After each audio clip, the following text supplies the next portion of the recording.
inside air handler is not cooling. We already checked the manifolds. It's perfect pressure. Let's do this. Okay.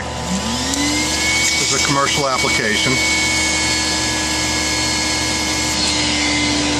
That one's good. Look at that. That might have just been in the bend though. Yeah, that wasn't as bad as the other one. That's just coming out of the feature. Yep. So it's good to keep it flush. Yep. Alright, cool. It's just the other one that needed. And we'll go and see. Here's the one the other one spit out. And we pulled vacuum on it.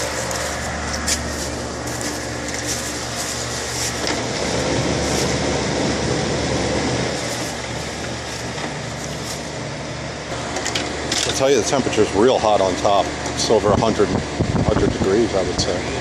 Yeah.